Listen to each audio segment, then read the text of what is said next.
أهلا ومرحبا بكم في قناة الصحفي المصري هاني أبو قناة جمهورية السلفي للمغاربة ومحبي المغرب، ولا تبخلوا علينا بعمل اللايك والشير.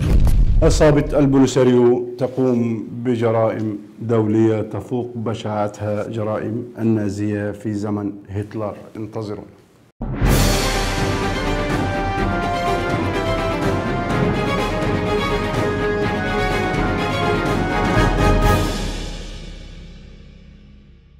أهلا بكم أعزائي المشاهدين في حلقة جديدة من برنامج القضية.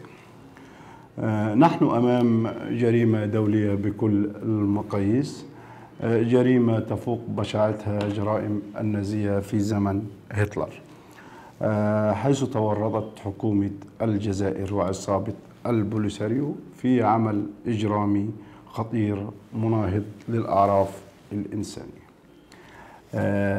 والقوانين الدولية، حيث يتم الزج بالأطفال في صفوف المنظمة الإرهابية للقتال في منطقة تندوف المعروفة باسم المخيمات. عصابة البوليساريو من زمان يا جماعة كانت بتدرب الأطفال في سن 10 و11 على حمل السلاح، وبكده يعني هم بيخلقوا جيل ناقم على الإنسانية وعلى الأعراف الإنسانية، لأنه بينشأ طفل داخليا ناقم على البشرية.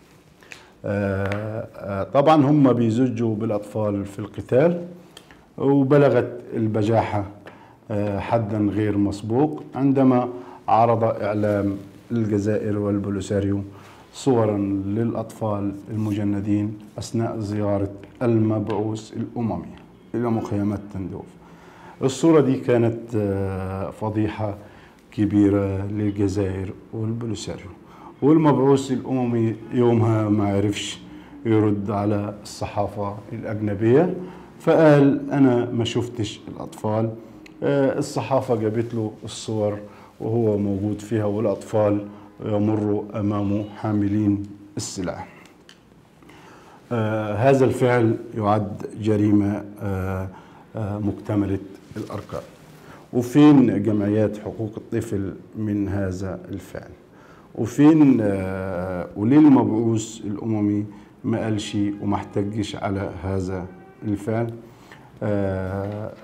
إنه الأطفال يمروا خلاله حاملين السلاح.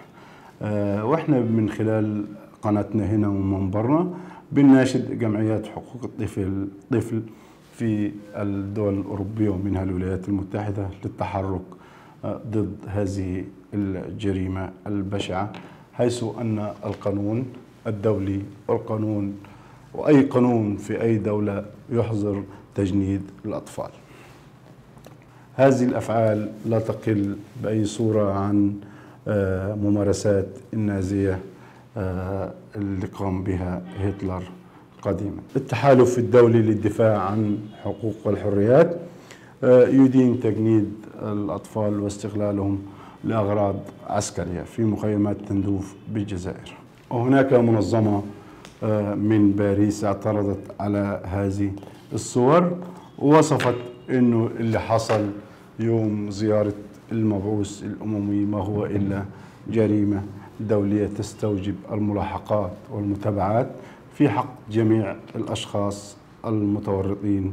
ويتبقى لنا سؤال مشروع: أين المجتمع الدولي والمنظمات الحقوقية الدولية من هذه الجرائم الإنسانية التي تمارس على أرض الجزائر وأمام أعين العالم جميعا؟